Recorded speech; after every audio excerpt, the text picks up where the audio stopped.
Welcome back. We have made it. It is opening week for The Last Jedi, and this is the Resistance broadcast. It's episode 95. I'm your host, John Hoey. Tonight is going to be a bit different than what you're used to. We're not going to be talking about any recent spoilers or trailers, TV spots, none of that. So keep on listening. Don't worry about it. Tonight's pure fun, and we're going to be talking to James about his trip to LA for the global press conference of The Last Jedi. We're going to be talking about my trip to the world premiere of the movie, and we have a new giveaway contest, as well as our The Last Jedi prediction challenge, which we'll explain in a little bit. Plus, we're going to be answering your final tweets leading up to The Last Jedi, so we will get to those towards the end of the episode. But first, let's say hi to the fellas, starting with the man who was in LA last weekend at The Last Jedi's global press conference. Welcome back, James Baney. Hey guys, how's it going? I'm just overblown with all the stuff that's been going on lately. We're going to talk a little bit about that, but just really cool experience, and I am happy to be back right here on the Resistance broadcast. We're glad to have you back, bud.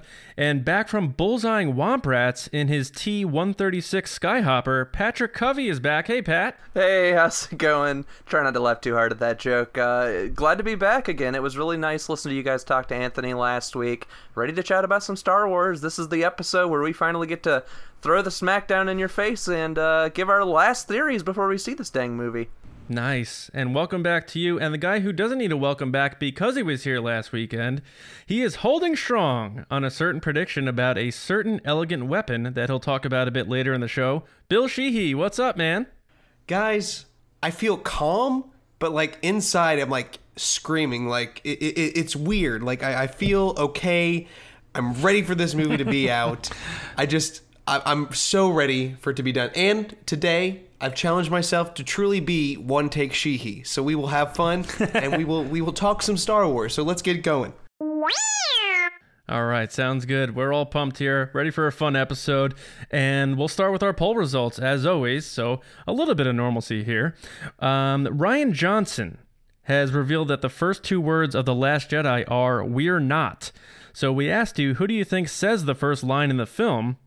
And obviously we gave you choices and asked you to give other choices if you disagreed with our choices. But for our choices, 15% of you said it would be Snoke, 19% of you said Rey, 29% Hux, and the winning vote was 37% for Luke Skywalker. And we also had a bunch of people who commented that it was either going to be Poe or Leia. But Luke takes the taco there, as we may have expected. What do you guys think about Luke winning that poll? It's gonna be Poe. Like I'm just letting you know right now, and it's gonna be a little callback to Han Solo. We're not out of this yet. That's my prediction for the first line of the movie. Right on. I'm getting a lot of vibe about like just Luke fever. People are they want Luke. The fact that the movie is going to take place right where they left off makes you think that that's got to be the island, but at the same time, I can't really picture any sentences with Luke or Rey saying "we're not." Like, who would we be in reference when Luke's saying it, and who would we be in reference to when Rey's saying it? So I don't know. It really throws me off. I don't think it's Luke. I'm kind of with you. I think it might be Poe. It could be we're not related. We'll see. It could be we're not related. And speaking of that, our best comment this week went to... Oh, shit. One take Sheehy. Our best comment this week went to Hakan Ronberg at Hakper, Hakper, and he said, quote, "We're not related. Luke to Rey." So congrats for your best comment. Thanks for sharing. And before we move on, we have a giveaway because The Last Jedi is coming out. We have to do a Last Jedi-based giveaway, and we are giving away the book, The Art of Star Wars, The Last Jedi, hardcover by Phil Szostak with a foreword by writer-director Rian Johnson.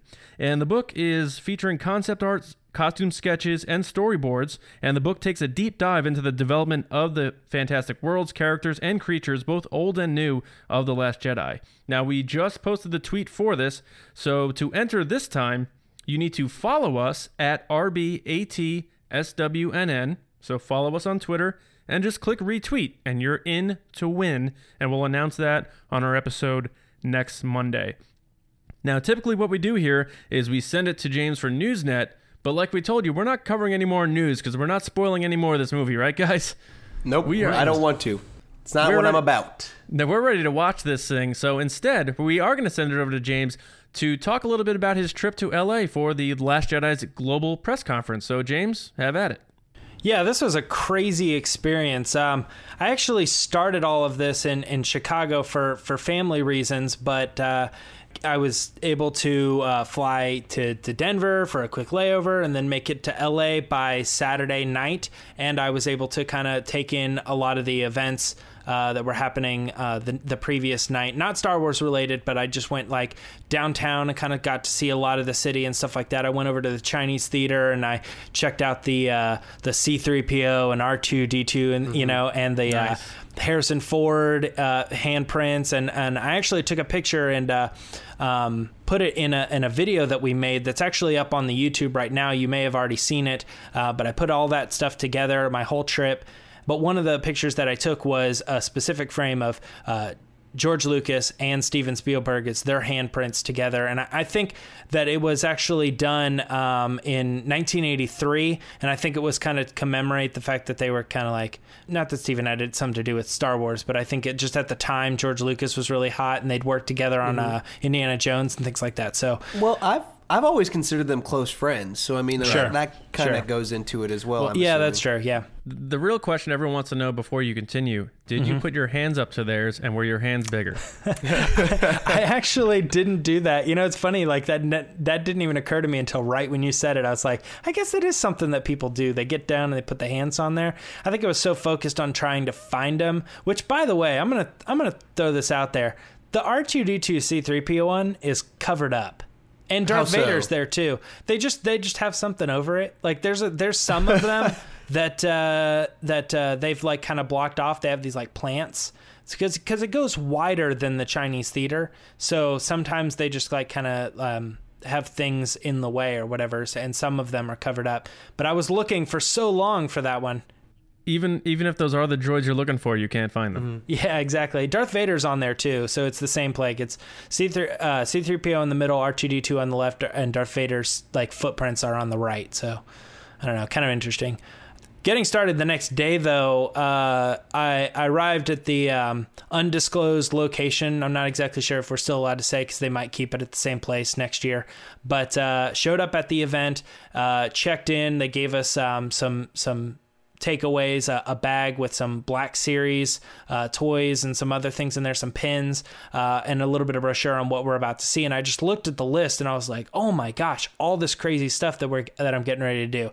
They had Luke Skywalker's Octo outfit, Leia's like garb that you've seen in the posters, the two outfits of Rey and Kylo Ren. Those were all on display. They had pictures of illustrations, concept art of what Galaxy's Edge is going to be. They had a framed art gallery of Rian Johnson and all of his like behind the scenes photos. That was really cool. There's a lot of stuff that they, I took a couple pictures of the ones that I think we haven't seen because a couple of those have been released. A lot of it too was a little bit of a marketing jumpstart for some of the products that are coming out. Yeah. There was a lot of clothes, shoes, Legos, Del Rey stuff, stuffed animals, shaving kits. No joke. Like if it had Last Jedi on it, they could be there. They were there trying to push it.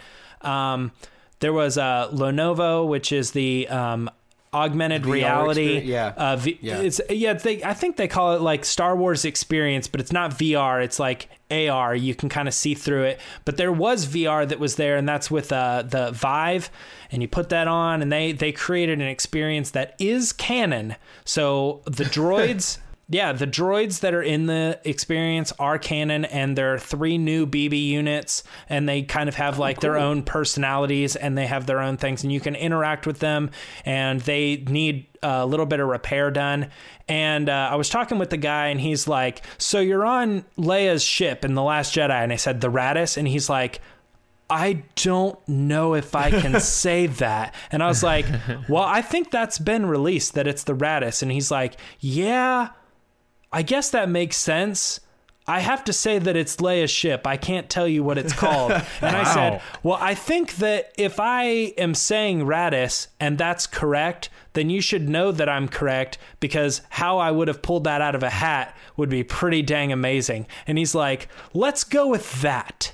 And so I really like yeah. the thought that like even like not they're like high paid actors, like the people that are in the movie, but like the people who are actually doing like these the VR or whatever kind of experience that they can't like I can't say anything either. That's really it's cool. canon, and he's talking about the droids and he's talking about how they were inspired. There was another one too. He's not a BB unit, but he was inspired by the Star Tours droid. He was doing that too. And then as you go through this whole thing, the very end of the Vive experience, not to ruin it for anybody that's coming up, is because it's not really anything crazy, but you look out the window, or Poe runs up and he says, "Hey, we got to go," or something like that. But you look out the window and a bunch of Star Destroyers show up out of hyperspace, including the Dreadnought, the giant one, which was so crazy because that's like, I know it's big, like, so it's big. All right, and Han Solo there. But like when you're in the VR experience and you get a feel for how big the room you're in is, and then it shows up right outside the window, that thing's gigantic. It feels like it's really far away and yet still like enormous. So it's a really cool experience. Is the experience with that kind of like you're detached from reality in a sense, where you're in that moment? Yes. Even he was the guy running the program was talking to me, and I would sometimes miss what he was saying because they completely shut you off. It's like headphones over top of what you're doing. So you really lose yourself in what's going on. I'm grabbing things. And if you get motion sickness, I don't know if you guys have done good VR, because good VR generally doesn't make you sick, because it really just take you and put you in a different space.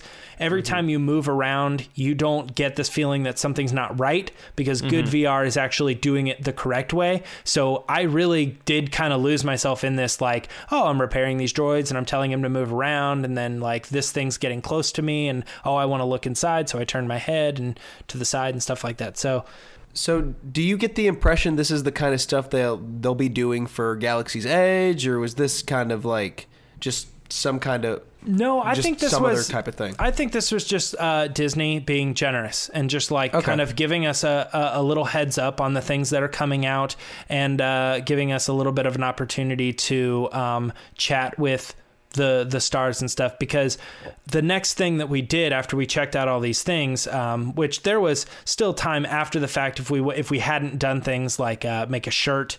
They had a shirt there and you can choose. They had some ice cream that you can test the different flavors that were Last Jedi related, and they even had the Praetorian Guards there. Praetorian Guards.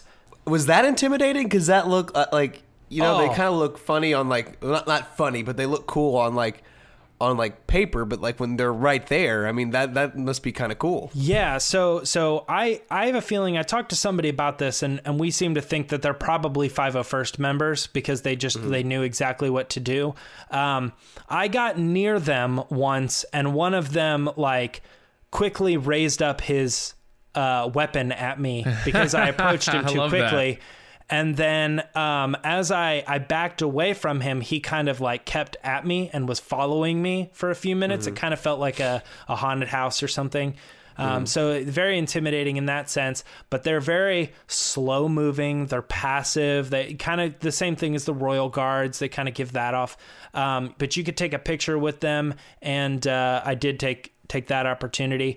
One thing about the Praetorian Guards that was really cool is as I was done and I was walking away, I said to both of them, all hail the Supreme Leader, and both of them did the exact same reaction, which was a very slow like head nod down at me, and they both did it in the same pacing and everything, and I was like, I told somebody about that, and that's how we got on the 501st thing, because we feel like they're probably pretty trained to like if you hear this name referenced, or if this scenario happens, then do this thing, because they both did it and it was like really cool. Did anyone suggest you to say that exact phrase? No.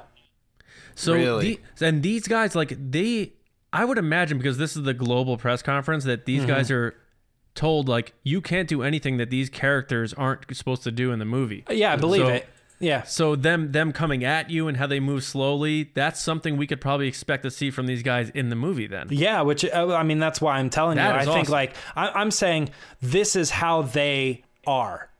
That's how I feel. Like, I could be wrong, and obviously they could just be people in costumes, but I feel like it was like an exclusive. I got to meet these characters. This is how they are. Yeah, they don't talk. They just, like, kind of kept their guard up, and they were just kind of pacing back and forth. They didn't keep their weapons up. Their weapons were relaxed, but if you got too close or something, they would bring them up. That's cool. And this was all in front of a backdrop of Snoke's throne room. So his throne was really cool. really big. So really cool. The other meet and greet was you could meet BB-8 at one point, and I missed that, but I did get to meet BB-9E. And got an interview with him.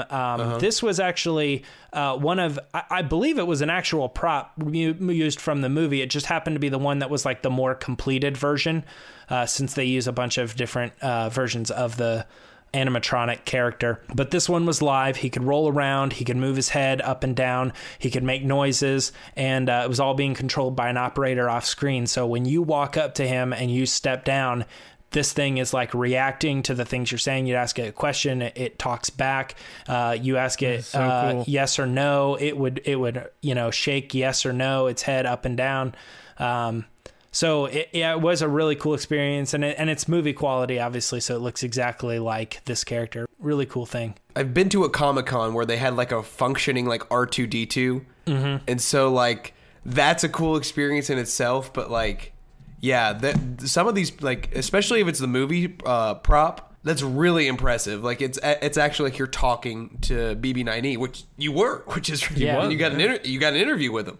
I liked that you screwed up his name, and then he went at you hard, and then you, like, without flinching, went along with it. And it in the video, by the way, go to our YouTube page, SWNN and the Resistance Broadcast for James's video.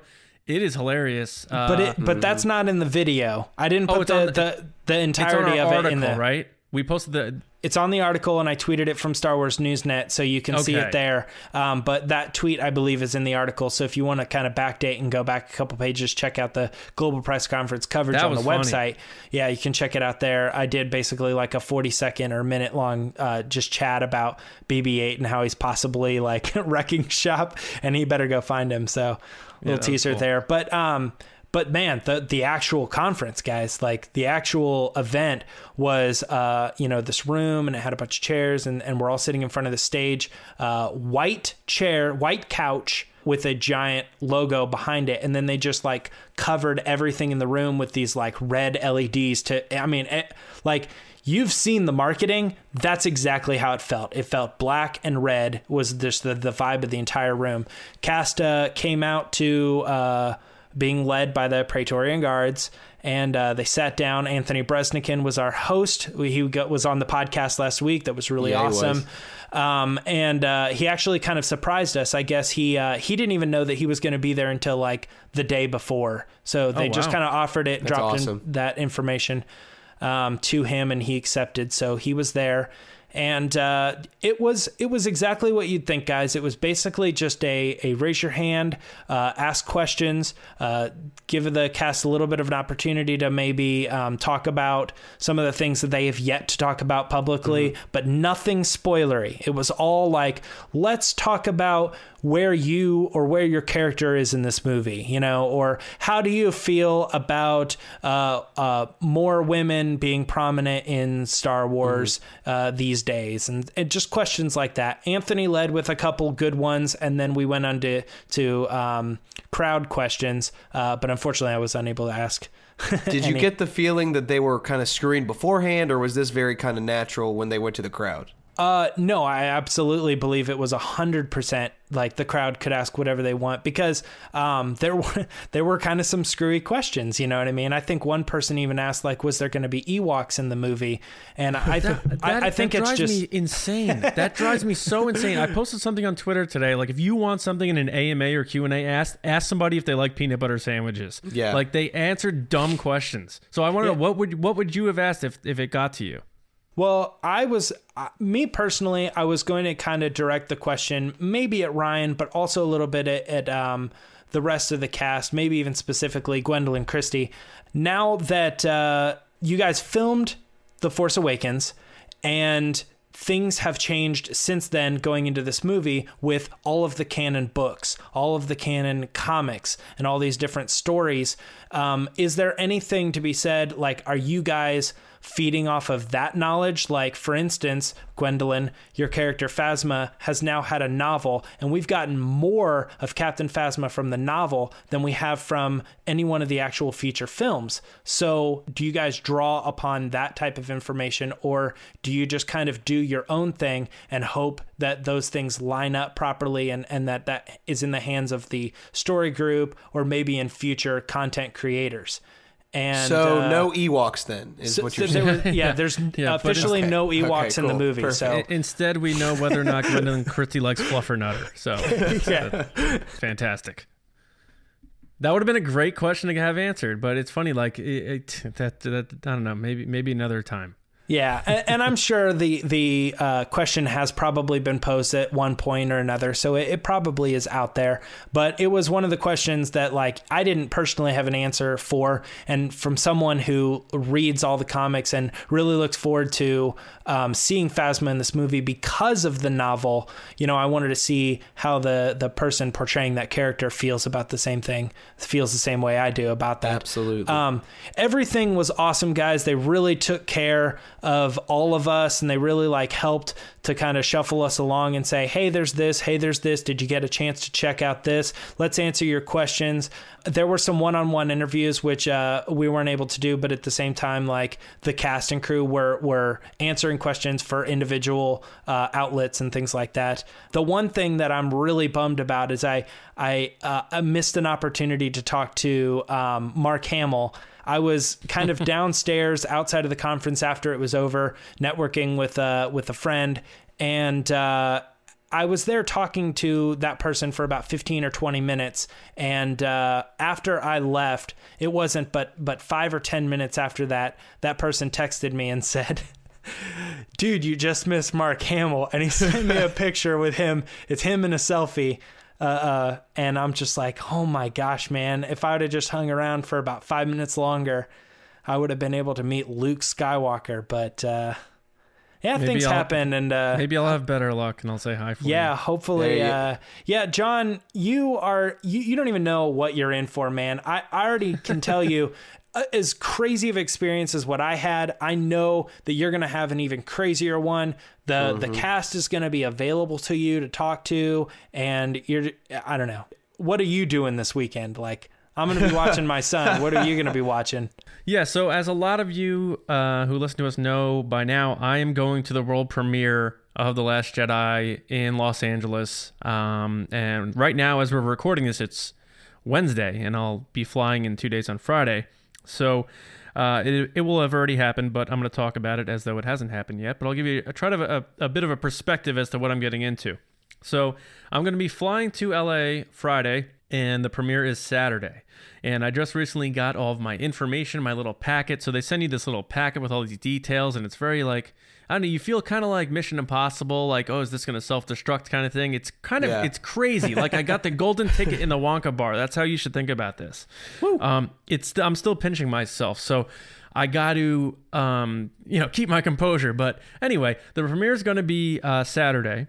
And I have to get there like an hour and a half before the screening starts to get my will call, and I have to give them my name. They have to confirm that with, all that stuff.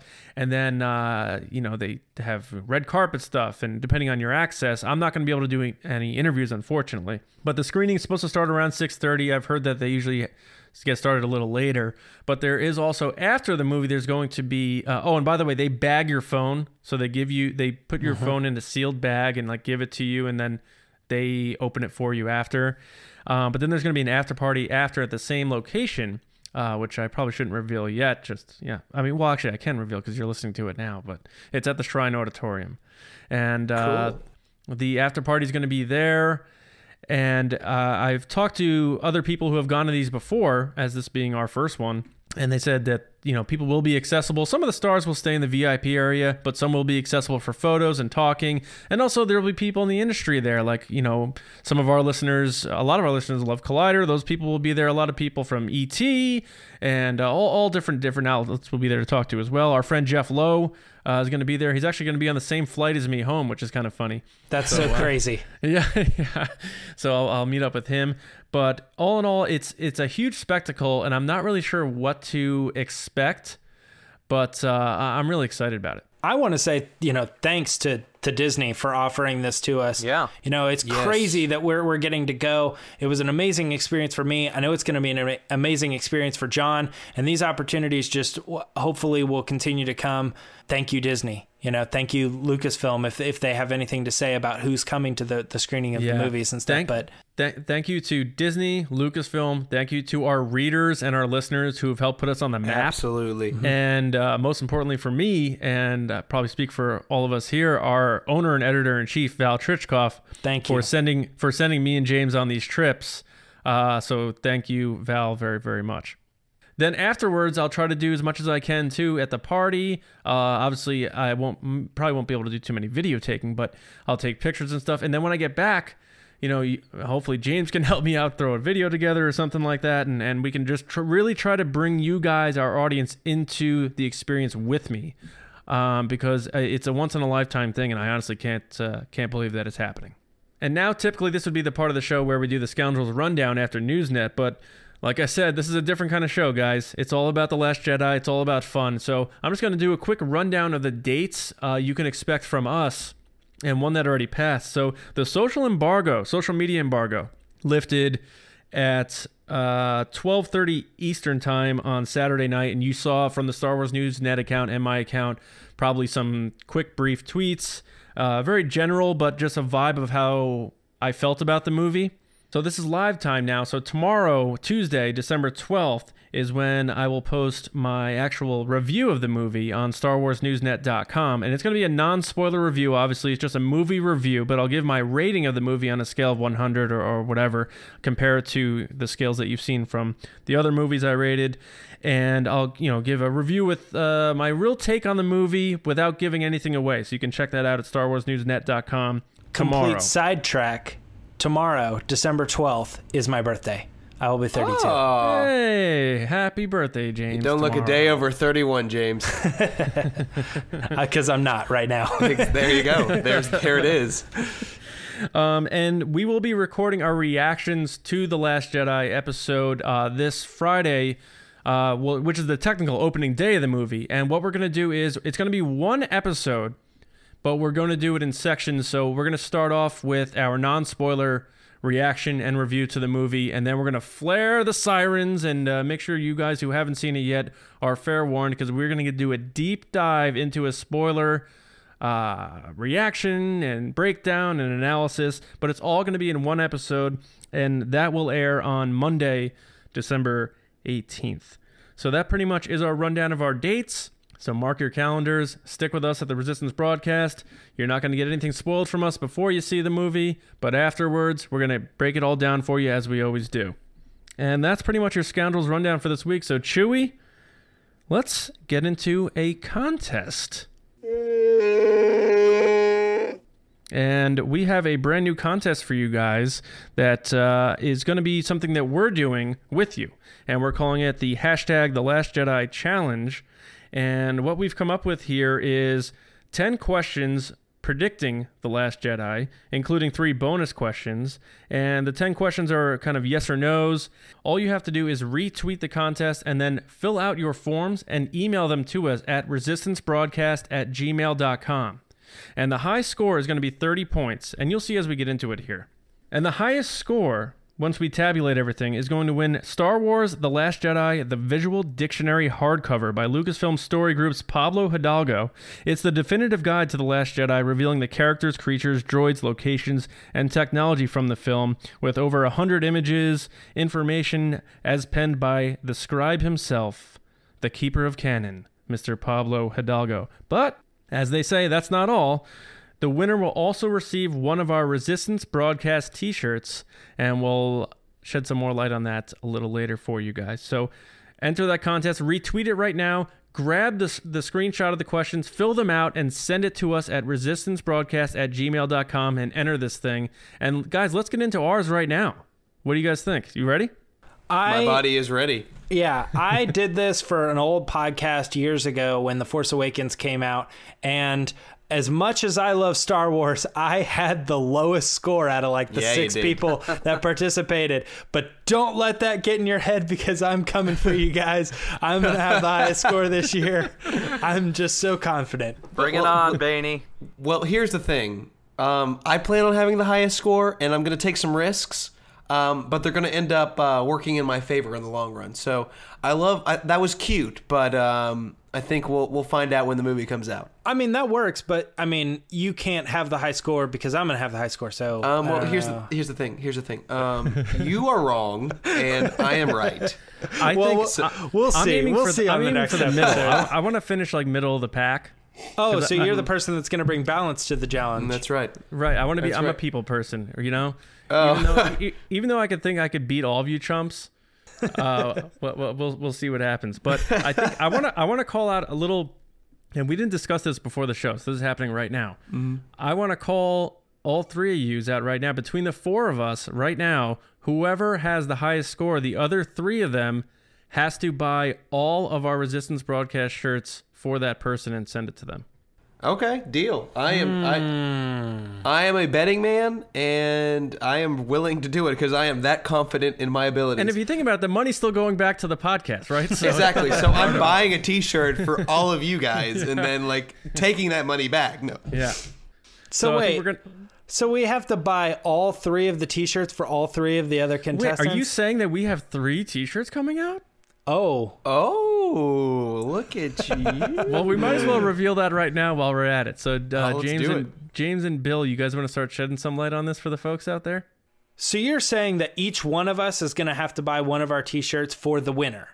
Yes. The losers are going to have to buy at least one T-shirt for the winner based on how many designs we have. Right. And I should correct myself because I guess we're going to have 4 designs ultimately, one of which I completely forgot about, which I'm looking at right now, is our logo on a shirt. Which, so 4 shirts, but it's going to be 3 shirts for the winner. Gotcha. Well, I can do that, I think. Mostly because I won't have to buy anything. I'm going to win this, so. Well, James, I'm glad you're confident, but you're also wrong. So I'm looking forward to all my new shirts. Patric, are you in on this? I am in on this, man. I'm absolutely in on it. I'm actually playing this for fun. If I win the shirts, cool. If I don't mind buying one of you guys a shirt. I mean, that's part of the fun of this podcast. That's sweet, Patrick. I like you.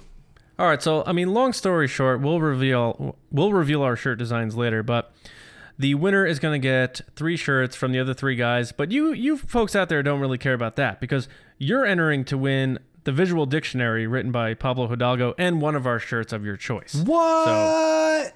That's pretty litmus, if you ask me. So yeah, don't worry so much about our little mini contest amongst the 4 of us here. You guys got some cool stuff coming if you win this. But we're glad that you're actually interacting with us with this contest, because then when you beat us, you can talk trash to us on Twitter and stuff. There's a good chance that someone's going to beat us. Oh, yeah. Absolutely. I'm not very good at a lot of things, so yeah, that's pretty... All right, so everyone at home, you can go through this with us now, or you can do it later, and you can listen to our answers and say, wow, that's horrible, I'm not picking that. But we're going to get into it now, and our first question, you guys ready? You guys got your stuff here? Pat, Bill, James? Oh, yeah. Mm-hmm. I'm not just ready. Now, the first 10 questions, as we told you, are going to be yes or no, with the 10th having a bonus, and then we have 3 other open-ended bonus questions. But the first one is, will anyone besides Chewbacca fly the Millennium Falcon in The Last Jedi? And we're going to go around and give everyone's answers and then talk about it a little bit. So, Pat, what is your take here? Yes. All right, Bill? Yes. And James? I also say yes. I said yes, too. All right, so the first one. So we're going hard. We're going all in. It's perfect. All right. Yeah. So the reason we've already had confirmation that Chewbacca is the person flying on Crate, but of the opportunities for other people to fly, I mean, maybe Luke, maybe Rey, maybe Poe, maybe that's exactly Finn. what I'm thinking. I've been touting Poe. Yeah. I would love for Chewie to like be the owner of the Falcon, but I think that it's gonna be Rey. I'd love to see Luke. That'd be a really, really cool thing to finally see right at 5 standing by once again, flying the Millennium Falcon. So yeah, that's kind of my thought process behind it. I think that the Falcon makes it to Crate, and I don't think Chewbacca just left alone. Yeah, exactly. So, and he's still in the right chair. He's still in his old chair. He's not in the captain's chair. Yeah, so I don't know. I'm just thinking that if he left Crate, or if he left Octo without Rey, that would be weird. So maybe him and Luke and Rey, they all go to Crate together. And so in that case, he probably wouldn't pilot. He would, I don't know. It's all speculation, guys. This is going to be a crazy game. Let's move on to the next question. All right, the second one. Will Palpatine be mentioned? Pat? No. Bill? Nope. And James? No. I'm going to go no. I said yes. Really? So what's your thought process? I'm almost there, and I'm going to regret it.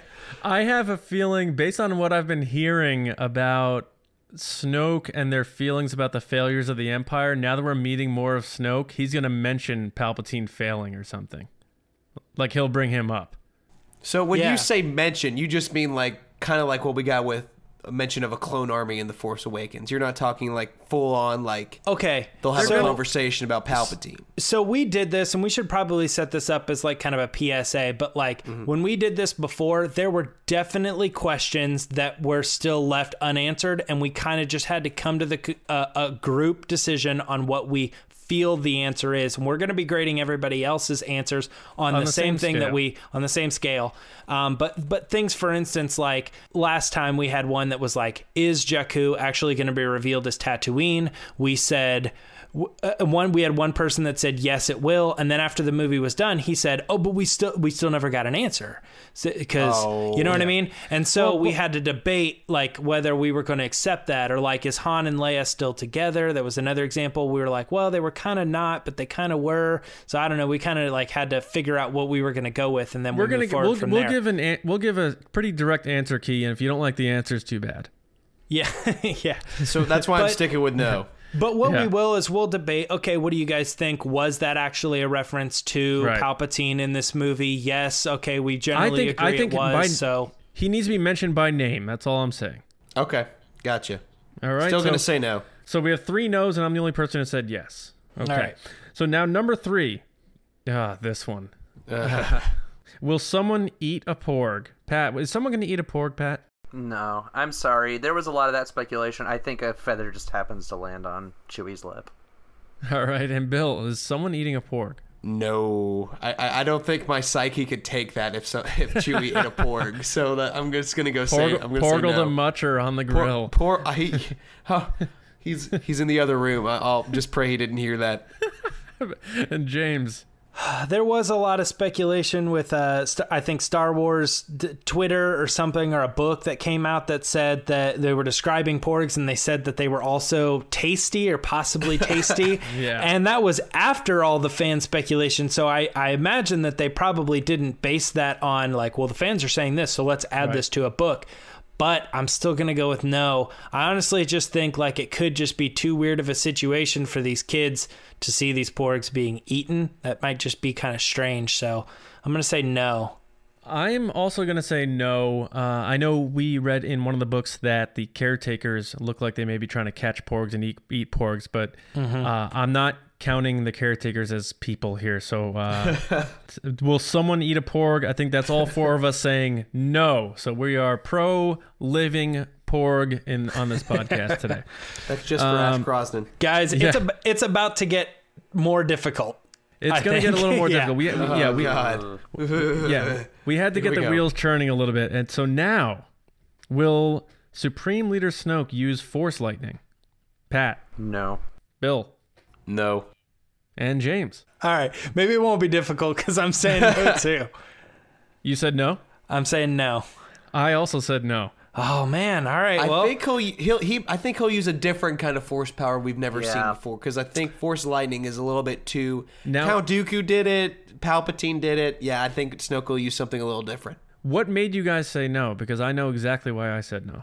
Okay, I think basing it off of what Bill said, I think that he's going to have a different ability, but I do think that the Force Lightning ability is kind of a dark side thing, but not specifically like a Sith tool. So if you're using the dark side, then I could see someone from the dark side using it, but Vader never used it.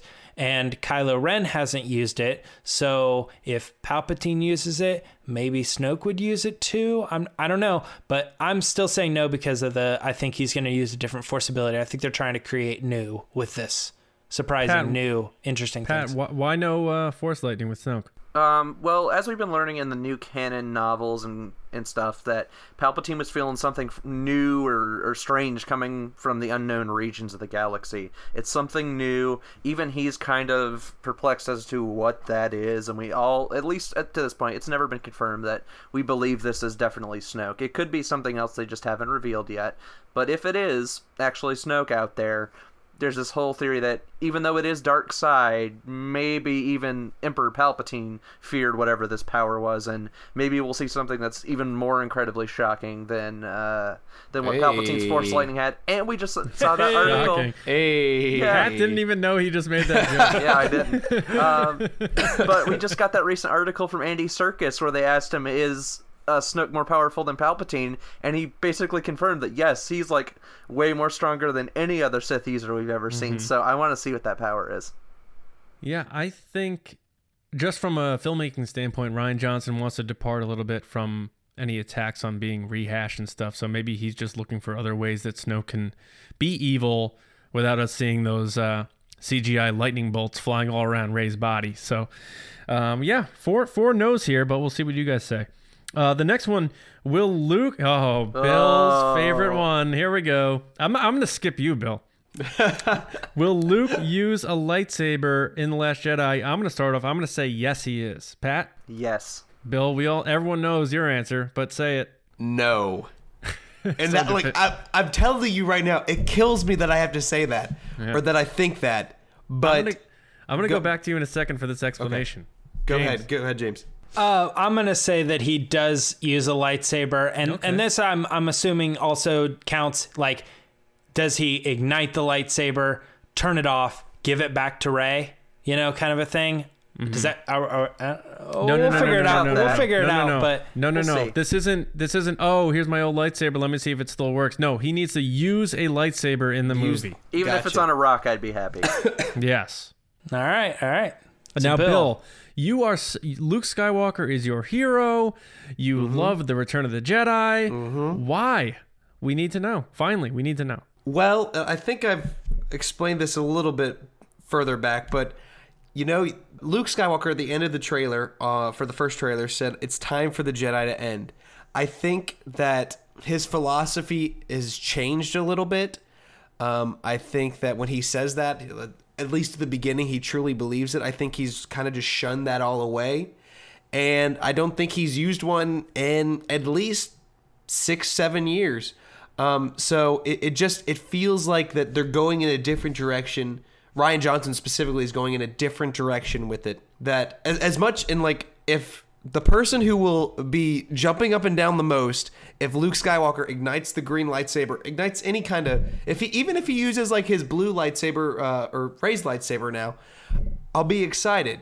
But I think that he's taken more of the approach that Yoda took in the Force, where he's kind of like this Jedi Master. I think his Force powers, even though he hasn't used them in a while, are still going to be in the span from Empire Strikes Back to Return of the Jedi.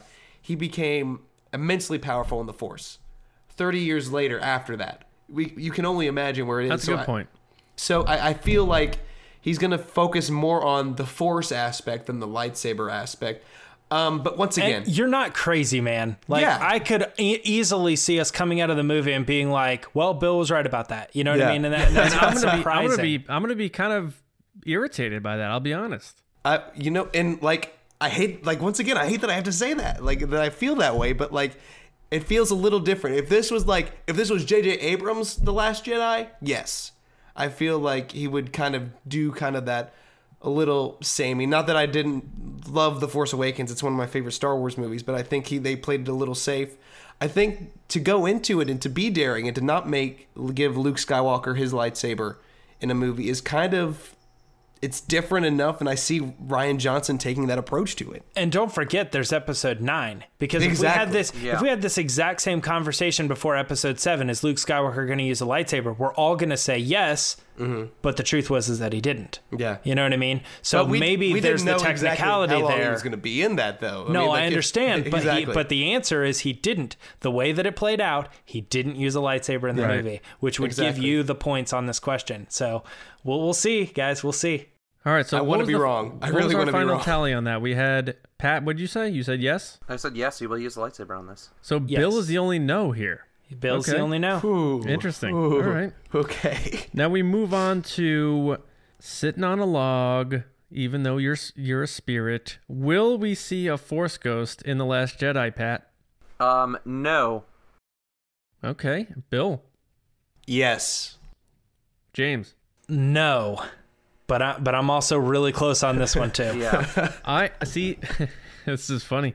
I also said no. So now we have to go to Bill again, who's the only yes in the room here. Bill, who are we seeing? Why are you leaning towards we're going to see a Force ghost? I think we're going to see Yoda. I think it makes... I'm with him. That's the reason I would go with yes. You if said I did no, go you with can't yes. change. No, I know. I'm not. But like I'm saying, if he were to be a yes, the reason I went with no is because I don't think we're going to see one. But if we were to see one, my first guess would be Yoda. Yeah. That makes the most sense. He's a reoccurring character. He's a puppet. You don't have to worry about the lifespan of certain characters. Like that just makes sense. Does he still need a cane? Even though he's a ghost. Yes, he absolutely. If Alec Guinness needed to take a seat, then then Yoda needs to have his cane. But like I think it like James said, it just makes sense. And like I don't think they'd use somebody like Hayden Christensen or Ewan McGregor quite yet. Would it surprise me if they showed up and like they put older makeup on him or whatever? Not really, but like I don't see them like.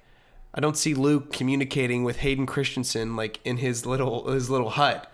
But Yoda on the other hand, I that translates a lot easier than Ewan McGregor or Hayden, and so I think that it just like James said, it makes the most sense. So yeah, I think that we will see Yoda's Force Ghost. And Pat, real quick, Pat, why do you think we're not going to see a Force ghost? The only reason I say no, and I've been a huge proponent for seeing Yoda as a Force ghost in this film. I've been behind it for a while.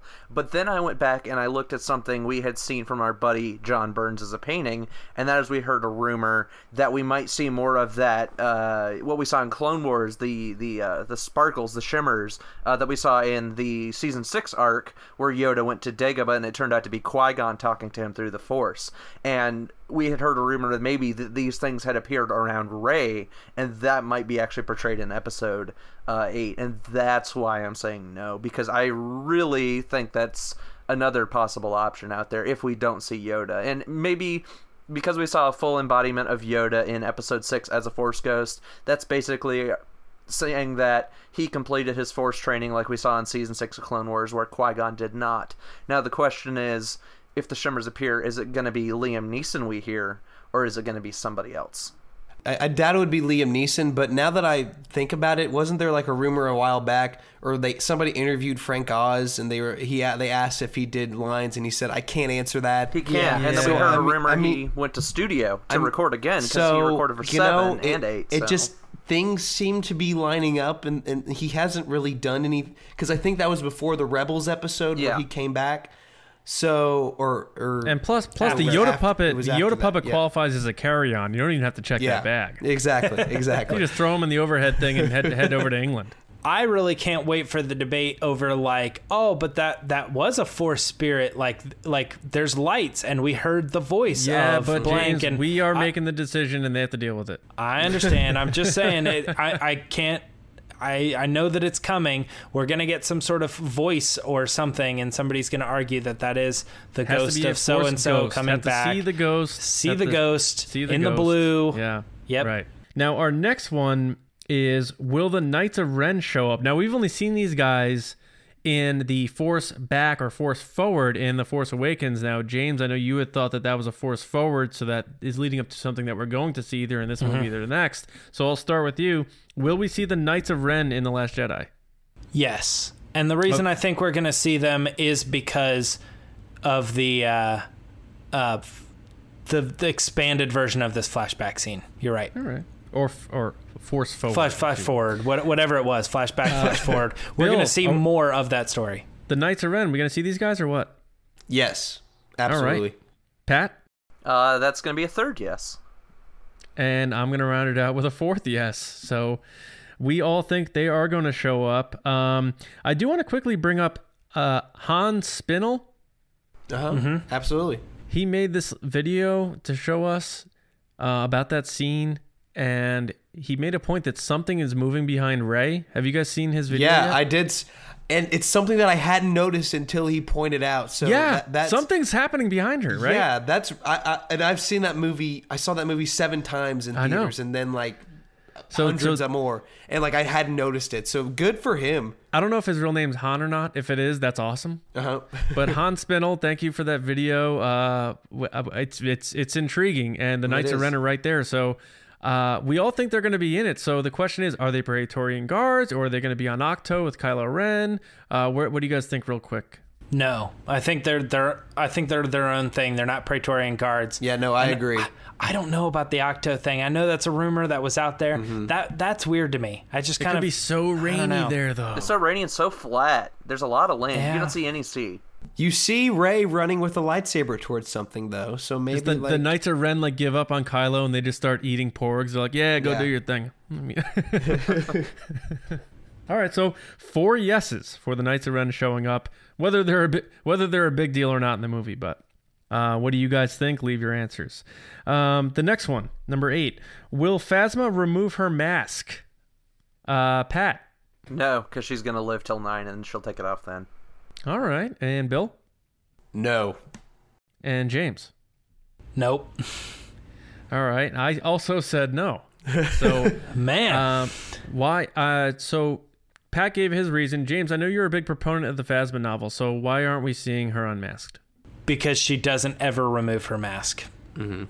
And that's kind of the thing. And like, she could get it knocked off. She could get killed in this movie. They could do like a noble end to the character in the sense that, this is going to be the last time she's alive. So let's reveal her face and reveal what she is. Because Pablo did say at one point that, the image of her in this magazine is not necessarily representative of the image of Captain Phasma. So that made me think that they were going to, but then Gwendolyn Christie kind of came out and said that she, was kind of leaning towards that it wasn't going to happen. I don't know. It is still up for debate, and I'm surprised that everybody went with no, but I'm still going to go with no on this because I was the only person that said yes for The Force Awakens, and I was wrong. So I'm going to play the odds this time and just go with Bill, why aren't we seeing the beautiful face of Brienne of Tarth in The Last Jedi? I feel like it would be too out of character for her to do it. I mean, remember in The Force Awakens when Finn took his helmet off, who told you to take that helmet off? That's funny, but it's also a good point. I mean, so like, I don't think someone who actively takes their helmet off that often would you think say she has a complex where she needs to keep her helmet on? Yeah, I think they'll keep that a mystery too. I don't think that they and I know a lot of rumors came out after the Vanity Fair article or the photo shoot that she's going to take it off, but I think that's just a photo shoot. So yeah, just for that reason, just because it's so out of character for her, I think that she will keep it on. And she was asked recently by I forget who was interviewing her. It was some was it Kevin McCarthy? Fox or something like that. Yeah, Kevin McCarthy. Yeah. He had asked her, and she said, "If I answer that question, I will have to kidnap you and everyone in the room, and I don't have enough space." Well, I'd be okay with that. I mean, I would love to hang out with Gwendolyn Christie. I mean, if I may this Saturday. We get it. You're going to the premiere. She's tall. She might be the only person in the cast taller than me. Maybe Adam Driver. I'm not sure. But I just realized I'm going to the premiere. I just remembered that. So wait, are you going to the premiere of The Last Jedi in Los Angeles? I better nail this quiz. All right, so yeah, we're saying that she's not going to remove her helmet. So interesting, all of us. Okay, we're on the page more than I thought we would be for the most part. I'm surprised by that too. Yeah. That we've been so agreeable. All right, now this one is kind of a tradition for Star Wars, almost like the Wilhelm scream or the another question we have coming up later. But it's about two people only. Will Rey or Kylo Ren lose a limb of any sort in The Last Jedi? James, I'll start with you. Oh man, I was hoping you'd go to other people and get a vibe for the room. I'm gonna say no. Okay, Bill. No. That was a little hesitation there. We'll go back to that. Pat. Yes. I feel like this is one of the things that's going to carry over every trilogy. Okay, hold that thought right there, because I also said no. So Pat. Oh, Pat. You are the lonely island here, the lonely Octo resident here. Who do you think and why? And which limb? I believe. Yeah, which limb? I believe it has to be Kylo because he's part of the Skywalker bloodline. I feel like after everything that happened in Episode 7 with him killing his father, him losing his arm, maybe the way he turns back, because if you look back at Episode 6 and 3, they put a lot of emphasis on looking at that robotic arm to remember your sins of your past. That's You're really convincing me. That's really You're good. convincing me, That's Pat. really good. And, All right, and so for that, the George Lucas saying every trilogy has poetry, so... Yeah, it rhymes. You know what else too? I'm gonna see if I can actually sway, because I think I'm gonna stick with my answer, but I want to sway John or Bill with this too. I think that he needs to have some sort of punishment if they're gonna reveal him. He needs to be severely disfigured and have to live with that because of the things that he did to Han, so that the casual audience will accept that he got payment for what he did, and then still after that be able to redeem him because they feel sorry for a character who's been tortured and put through that type of thing. I don't know if that hurt or helped the argument, but I'm gonna stick with no. But if they do redeem Kylo, which the more and more I hear about Rian Johnson talking about Rey and Kylo as dual protagonists, the more I think it's going to happen in The Last Jedi, where they're just going to go ahead and redeem him in this one. Some way. I don't know how they will do it, but that would make sense to me if he actually did have a visual representation besides his scar of like, this is what you did and this is what happens when you turn to the dark side. But I'm going to stick with no. Yeah, I'm sticking with no too, because I think his scars are all emotional, and it brings me back to that scene in the trailer that we all gushed about, where he's quote unquote about to fire upon Leia, and he just he doesn't say a word, but you just see the anguish and the doubt in his face. I think this guy's all internal, and he's always been internal, and now he's taking off his helmet and we're seeing him express himself in that way. And also I think I said this before with the Snoke with the lightning thing, I'm feeling like Johnson wanted to kind of stray a little bit from the beaten path with the limb I agree. stuff.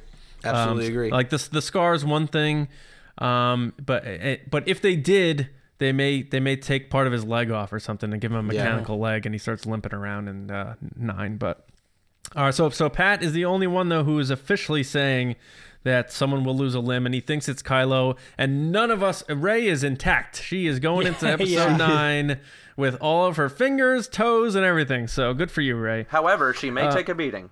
We'll see. Yep. She may take a beating. Okay. Now our final one of the first 10. This is the big one here. Will a major character die in The Last Jedi? And we'll start with Bill. Yes. just leave it at that. Don't say who you think it is, because there's a bonus. And we'll go to Pat. Yes. And James. No. Oh. I also said no. All right. Yes. Finally, we got a good, decisive, divisive All right. poll now, here. Before we get into it, though, we have to find out who Pat and Bill think. So, Bill, who do you think is eating it in The Last Jedi? Leia. Wow. So you think it was all misdirection with them saying that 9 was her movie and all that stuff? I think they changed things a little bit. Johnson said he didn't. Yeah, so this is a tricky thing, though, is like, I feel like they have to, and yet they're kind of saying that they didn't, and I'm like, so then what's the other option? I think that she is going to get the most heroic send-off possible. There will not be a dry eye in the theater, and I think that it will totally encompass everything that Leia was as a character, and who Carrie Fisher was, because I feel like they really want to get this right, and I just think that it makes the most sense. Well, I'm not going to debate that. Yeah. I'm not going to debate that. I disagree completely with that. Okay, go ahead. Just because I love your explanation of that, but I can't see Lucasfilm going, especially after Carrie Fisher died, lying to us by saying episode 9 was supposed to be Carrie's movie. Then they're just lying to us. So, and that's kind of strange to me. That just doesn't vibe with me. No. Episode 9 was supposed to be Carrie's movie. Then this happened. So I don't see that as a lie. Yeah, but then you also have Rian Johnson saying he didn't change anything about the movie. So someone's lying in a sense. That's kind of strange to me. You're making good points, but like it just I hate thinking about it, but like yeah, I mean, I understand where you're coming from, and I don't want to like shut it down too much. Pat, what are you thinking? Yeah. This is an odd one, and I really don't have any backing on this because it's kind of strange. It depends on where this character is in the storyline in terms of the movie.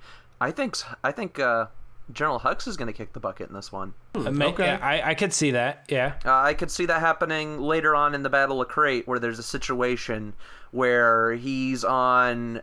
from what we've been hearing, there may be 2 space battles in this film, and that... we've heard some rumors, and from what I've seen of the behind the scenes where they were doing the audio stuff in Skywalker Sound, we saw a very large picture of an explosion, and I believe that explosion to be the Dreadnought.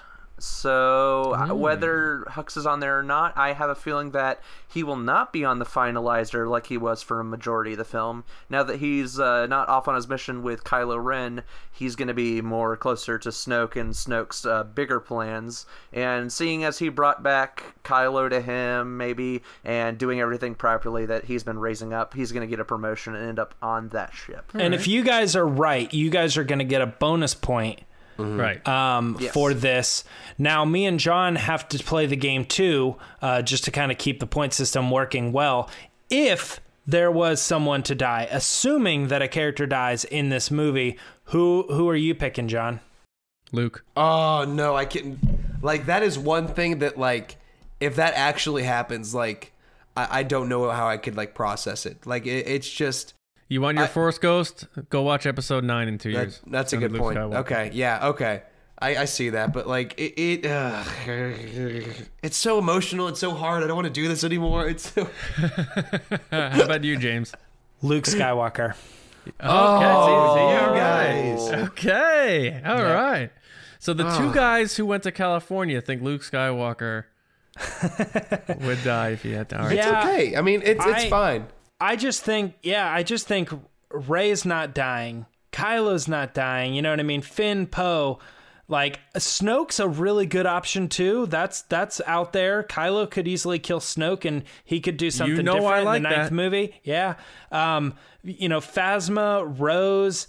Those both are characters that are kind of expendable. They pull the heartstrings, get rid of these characters. Holdo also is another character that we don't know a whole lot about, and I believe we're qualifying Holdo as a main character for this movie. Yes. Yeah, you forced that in there. All right, yeah. So Holdo as well. And then we've got our other options, Chewie, R2, 3PO, and BB-8. There's no way. There's no. Yeah, that's not happening. I mean, those characters can live on forever. If they kill Chewie, I will walk out. Like I will freaking walk out of that movie. I don't care how awesome it is. If Star Wars will never kill a character that they can live on forever. What if Snoke uses his Force powers to crush Chewie with the moon? But guys, oh my God, that's the worst thing I've ever heard in my life. Guys, that's pure evil. I got 2 things though. R2D2, C3PO. If they die in this movie, would that not be one of the most shocking things that could happen? I mean, R2 was basically dead for The Force Awakens. Wait, I've got more. I've got more. Rian Johnson at the Global Press Conference was asked, the past movies have been kind of seen through the eyes of the droids. That's the way that George always kind of intended it, that the story is being told later through the eyes of the droids. Is that still the case for The Last Jedi? Rian said no. I just don't think they'll kill. He's I mean, that doesn't mean they're going to kill him. I'm just saying. I don't Rian think said yeah, no. you're doing that's devil's not going to advocate. happen. That's not going to happen. And you're just reminding everyone that you went to the global press conference. And that's No, cool. no. I'm giving Wait, more John, information are you going that to the might not premiere? be out there. It was an answer to one of his questions. Now, before we move on to the 3 open-ended bonus questions, I have a little special treat for everybody here. We've tried to get this guy as a special guest on the podcast, and he has outright refused to appear on the podcast. But I have our website's owner and editor-in-chief's answers for the questions here. So I'm going to run down Val Trichkoff. I'm going to run down Val's answers right here. So I'm going to just run right down them. So for number 1, will anyone besides Chewie fly the Millennium Falcon? He said yes. Will Palpatine be mentioned? He said no. Will someone eat a porg? He said yes. Oh, Good. I like that. Will Snoke use force lightning? Yes. Oh, Very good. Oh, okay. All right. Will Luke use a lightsaber? Sorry, Bill. Yes. Oh, God. Will we see a Force Ghost? No. Boo. Will the Knights of Ren show up? Yes. Okay. Will Phasma remove her helmet? No. Will Rey or Kylo lose a limb? No. All right. Will a major character die? No. But if he had to pick one, he said Rose. What? He's on my crazy theory from a long time ago that she's the traitor and she's going to realize what she's done and give off the noble sacrifice to allow the resistance to get away or whatever. Yeah. Traitor! Yeah. They're going to have Paige being held hostage and she's going to give them up for that reason or whatever. Yeah. All right, so now we're going to move on to our final 3 questions, which are the bonus big whopping +3 questions. Why? Because they're not yes or no, they're open-ended. And Val also answered these, so I'm going to incorporate him into this roundabout here. Okay. Now, the first one was, who will have the first line of the film? And I will say that, I'll start with Val. Our website's owner and editor-in-chief said Luke Skywalker will have the first line in The Last Jedi. Pat, who do you think? this is crazy, but after thinking about this real long and hard, I'm going to say an unnamed First Order pilot. Ah, okay, so you took the Return of the Jedi angle. Or the Attack of the Clones angle, depending on how you feel about that. True. I've never seen that movie.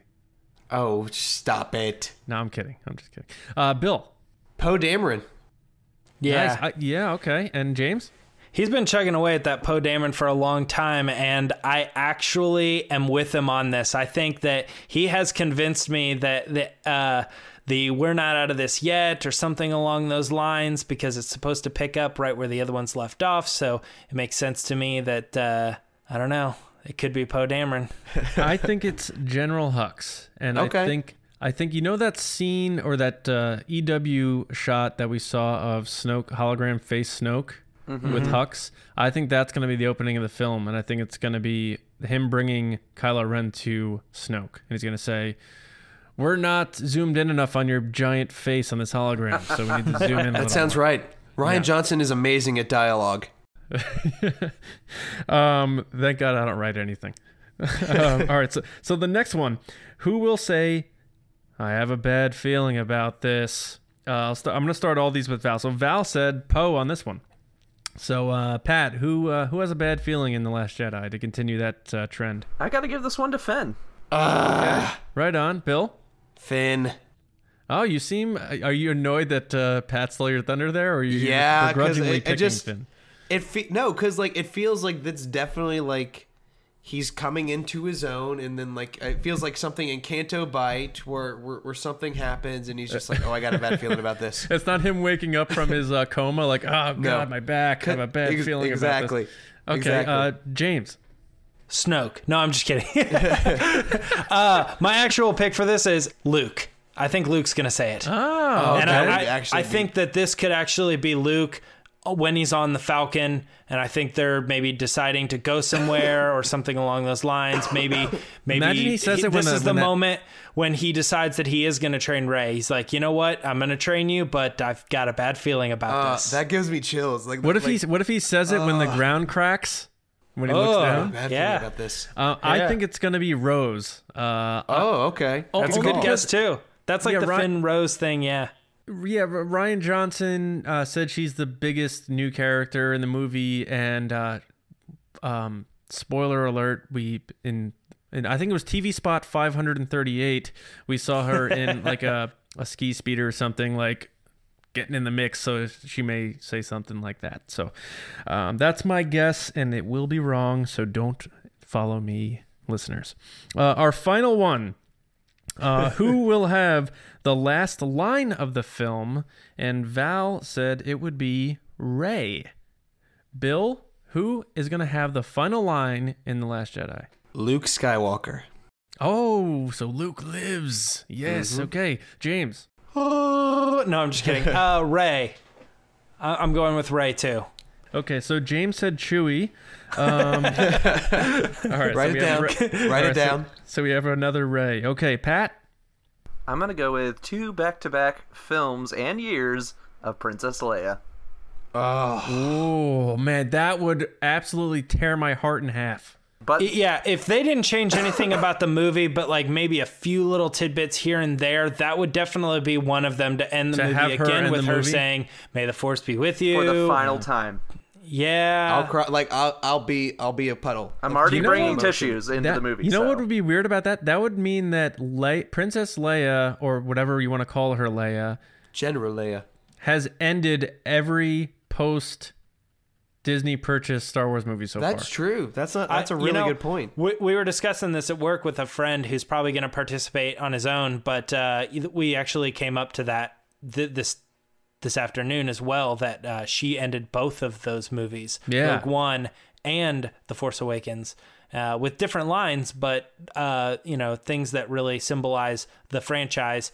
May the Force be with you for the Jedi and the Force, and hope for the Rebellion and the Empire. I think they symbolize her character in a way, and her. I mean, that. Sure. Yeah. I definitely get like, especially after her passing, like seeing Rogue One after that, and just seeing Hope. Yeah, absolutely. Come on, Rian Johnson, hat trick. I went with Bill here. I picked Luke, but it's going to be, to Bill's disappointment, it's going to be Luke swinging a lightsaber all over the place, just going like, whoa! And he's just going to scream, "Fuck you, Bill Sheehy," the entire... But yeah, I'm going with Luke there. So that's it, guys. So I hope you enjoyed our answers. As James was saying, he doesn't know how well he's going to do, and I feel the same way. Pat and Bill, how do you guys feeling confident about this? You know, if I'm right about Luke's lightsaber, him not using it, I'll feel pretty confident about the rest of my answers. So that's your make or break question. That's it. Like, if that's right, that's then your like, bracket I'm good. buster. Yeah, exactly. I'm good. This is my like 13 seed beating a 4 seed or whatever. It's late. Pat, how are you feeling about your choices here? I'm feeling, to be honest, after hearing some of your answers, I'm feeling a little cruddy now. Because I feel the same way. I really like your answers and your explanations behind these. I will say, though, that I have very strong opinions about the little Force sparklies around Rey. I think that's going to happen. I'm going to stick to that theory, and we'll see what happens. And I hope you guys all enjoy the movie. I loved your limb explanation, though, so we'll see what happens there. You may have nailed that one. If I'm sitting there in the theater in L.A., sitting next to Mark Hamill, and they chop off Adam Driver's arm, then I'm going to think of you, Pat. Now, James, how you feeling?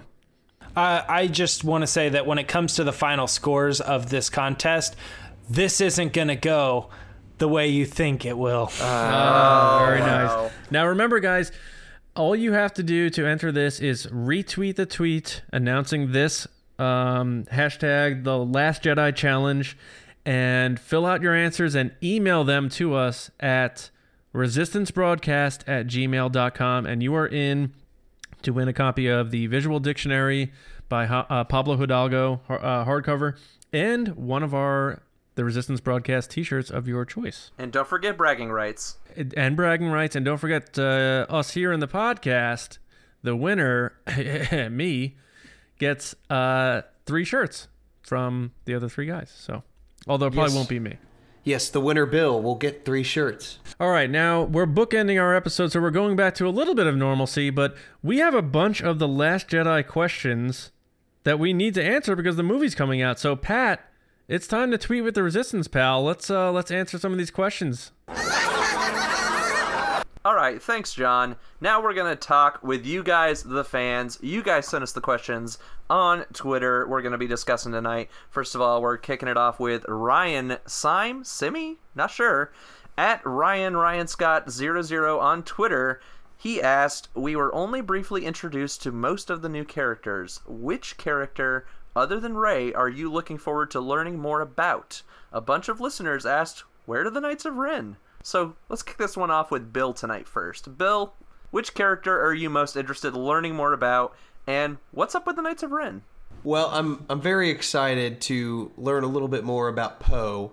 I think he was a little bit underutilized in The Force Awakens, and after reading his comic, I'm so excited to see a little bit more of his character in The Last Jedi and to see where they take it, because they've hinted at stuff in the comics. So I'm excited to see where they take his character in. When we're talking about the Knights of Ren, the Knights, I think they'll be there, and I think they'll play an important role in capturing Rey, or however Kylo Ren is the leader of the Knights of Ren. So I mean, they need to be there. They're not just gonna not be there. It doesn't make sense. We didn't get any explanation in The Force Awakens about him, so it only makes sense that we get a little bit more explanation of who they are and finally see them in action in The Last Jedi. Yeah, I don't care about the Knights of Ren at all. It's like one of those things that just kind of like, I almost forgot about them. And that's, maybe it's going to be like James keeps pushing that what happened in The Force Awakens was a force forward, and maybe this will be a huge scene and they'll be a huge part of the movie going forward, and they've kind of kept that under the cover on us for good reason. But I'm all set with them. But you know me, I've been hawking this for months. Kylo Ren and Adam Driver. I can't wait to see more about this character. I know he's a main character, so it's an easy pick, but I think he's going to own this movie, steal this movie, and just be the highlight of this movie. Like, I could see this dude being nominated for an Oscar for this movie. So, okay. And I know that's crazy to say, but that's my pick. Adam Driver all the way. James, how are you jiving on this one? Well, I actually kind of took the question a little bit differently when he was saying we only got a brief introduction to some of these characters, and I took it as like the really, really new ones, the Rose, the DJs. So my answer for this was actually Holdo. I think that's a new character that we don't really know a whole lot about, but we probably know the most so far about because of the book that we got, Leia, Princess of Alderaan. But I think that is the thing that is whetting my appetite the most, to see this person in live action and see how she's going to participate in the Resistance. So that's my answer for that. But I will say, hands down, always Knights of Ren. The thing that I was the most excited for going into Force Awakens, and I got more from the Knights of Ren in the trailer than I did the actual film. So I will still say Knights of Ren because I think those are really cool. But in reality, I think that we're going to actually learn more about Holdo than these like mysterious characters. And real quick before we move on, this is kind of important, James. What treated your appetite better, the stuff about Holdo or that burger you had on your trip out to California that you showed us in your video? Oh man, that was a quarter pounder with cheese, but it was a little sloppily put together. I laughed when I saw that in the video. So if you guys haven't seen that yet, go watch James's video on our YouTube channel. The part that you didn't see was me eating fries and trying to film myself doing it. I dropped, they were falling out of my mouth, and I'm like, everybody in this cafeteria thinks I'm insane. So for me, I'm going to have to say on this one, I'm more interested in learning about DJ because he's the least of the new characters that we don't know anything about. They've made it a point to not hardly say anything about him. All we've seen of him are maybe like 3 or 4 different shots of him total. and we really don't know what his deal is, and that kind of bugs me. It's almost like the same scenarios with the Knights of Ren. We heard about them, we saw them in the trailer, but we knew absolutely nothing about them. I'm feeling that same driving effect. I don't know as if we'll get a whole lot in The Last Jedi, but if he survives the film, I hope we do learn a little bit more about him in Episode 9. And as for the Knights of Ren, I feel like they're still around. They haven't had a reason to show up on screen, really, so I think we'll get that reason here pretty soon. Our next question comes from Patric Sutter at FSutter1 on Twitter. He asked, with all the twists in the trailers, do you think at Rian Johnson has a special twist for us at the end that we haven't thought of yet? Love the show. Keep up the great work, guys. John, what are your thoughts on this one? I think we do, and I love the fact that he recently said that fans have not hit any of them. So that made me feel pretty good that he's pretty in tune with social media and things that are going on and some of the trends, some of the theories. He even got to the point where he said, I'm done listening to these crazy theories in a lighthearted way. But I do think we are in for something that we did not expect, and that's not to go off of Luke's line, this isn't going to go the way you think, although Hamill did say that that was a pretty huge line for the theme of this movie. So I do think we are going to have some kind of big twist, and I love the fact that I have absolutely no clue what it's going to be. Frederick, by the way, thanks. You've been really active on our Twitter account and all of our stuff. You've been a really great supporter, so thanks for that question, and hope you enjoy the movie. And our next question comes from Sean Santarud at RudeCold on Twitter. He asked, do you think there will be a new Starkiller base, Death Star, gigantic planet-killing laser thingy in this film, or will it focus on just Snoke and Kylo Ren being the main threat? What are your thoughts on this, James? There will not be a new Starkiller base. I think, I was on board. I was like, all right, so whatever, it's different. They're doing a third Death Star. That's kind of whatever, right? But this one's going to be, they're going to change things up, right? Starkiller Base is going to not just be blown up in the first movie. It's going to be a continued threat through the 8th movie and through the 9th movie, and maybe by the 9th movie they destroy it, but and that'll be the callback, but this is going to be different. This is going to be a real nope, they blew it up in episode 7. So I was like, all right, so I would say that if that's the case, I think that fans would turn. I really think people would be angry to see what, another 4th mega weapon? And it's guys, bigger. There's so many other ways that you could take Star Wars. You don't have to stick to that trope. Let's move on past that. So that's my vote. No Starkiller, no mega super, how was it phrased? Laser thingy? Planet killing laser thingy. I think most likely it will just stick to just focusing on the greater threat, which is Snoke. Our next question came from Mark Hansen at Mark3PO on Twitter. He asked, what is the amount of screen time that Maz Kanata will be in #The Last Jedi? Bill, what are you thinking about Maz Kanata? Well, I think we've already got confirmation that it's going to be significantly less than what her time in The Force Awakens, which was probably around 15, 20 minutes. So I'll go 5 minutes. I think that seems to be a healthy number of some Lupita Nyong'o and some more Maz. So I'm going to go 5 minutes with that. That's pretty generous considering that they said her time was going to be cut down. So, all right, our next question came from Colonel Meeber Gascon. Thank you, Colonel Meeber Gascon. I really liked you in the Clone Wars. At Sulahi and Adrian, and then they asked, do you think Luke will make short work of the Praetorian Guards, just like Yoda did in Revenge of the Sith? I don't know. It really depends on if Luke even goes to see Snoke in this film, really. I mean, yes, that would be such a great battle to see on the big screen. Will it happen? Maybe. Is it possible? Heck yes, it is. If he does end up in that room, I'm going with John's theory on this. He's going to turn those dudes into tomato sauce. There's no ifs about it. It's going to happen. If he ends up in that room with him, it's over. I'm sorry. Now we're going to send it back to John to finish this baby up. All right. Thank you guys so much for your questions. Keep those questions coming even after The Last Jedi at RBATSWNN. We hope you liked our answers. We hope you enjoyed this episode of the Resistance broadcast. Be sure to go to our website, StarWarsNewsNet.com, for all of your latest Star Wars news and information. You can find our show on iTunes, SoundCloud, and our YouTube channel, which is SWNN and the Resistance broadcast. So whichever format you prefer, please subscribe and leave us a 5-star rating and review on iTunes, and please like our episodes on SoundCloud and YouTube. Again, I'm John Hoey. You can find me on Twitter at Johnny Hoey, writing articles and editorials at Star Wars News Net. And if you happen to have been in LA this past Saturday, you found me pinching myself at the world premiere of The Last Jedi. But since we're recording this before that, I'll just say that I assume I really loved the movie. My review of the movie will post tomorrow on StarWarsNewsNet.com. And no, there will be no spoilers in my review, so go check that out tomorrow. James, where can everybody find you on social media?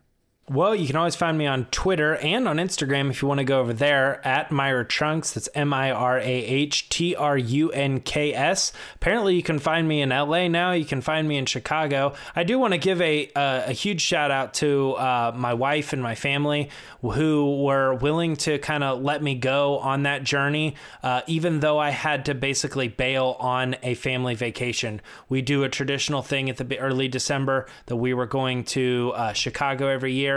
And I did end up being able to go for one day to kind of hang out, but I missed a lot of the cool stuff that they got to do because they were allowing me to be lent to the world of Star Wars and to all the fans of the Resistance broadcast so that I could go and do those things for you guys, cover that information. So thank you to my family and my wife for allowing me to do that stuff. And thank you to you, James, for taking that time and making that trip and documenting it, and really you did an awesome job just bringing the experience to us and all the listeners. I really got a vibe from everyone that they felt like you drew them in and like took them along the ride with you. So thank you, buddy. That was my goal from the very beginning. I want everybody to go on the journey with me because I was lucky enough to do it, and I feel like you guys should be lucky enough to come along with me. Yeah, I have huge shoes to fill, especially since I'm not a big tech guy this weekend, so I'll see what I can do. But Pat, where can everybody find you on social media, man? You guys can find me on Twitter at Agana136. I like to post a bunch of random stuff. Whenever you can't find me on there, I will be saying this for the final time, and I'm so excited. I'm still waiting in line for The Last Jedi. This is the last time I get to say that. So really excited. Can't wait to see what you guys, all your experiences are with this film.